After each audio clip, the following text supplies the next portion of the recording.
challenge. Ano na? Harap yung challenge eh.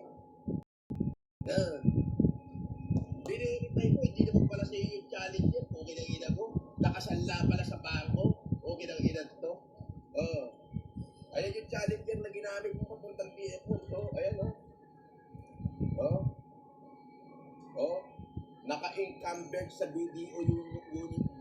Naka-encumbered sa BDO Unibank. Ayun o. Ayun o. Naka-encumbered BDO Unibank. Para makita mo o. Iyari ka! 2 beses kang hoyo ngayon!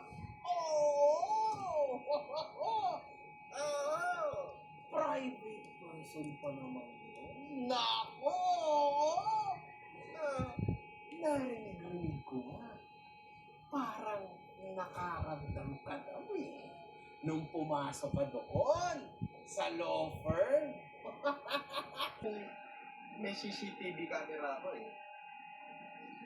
Yung sasakyan na yun, ginamit para suburin ako sa bahay ko. Alam ka naman hindi ko iparada ko. Doon pa lang, business na yan. Unggoy!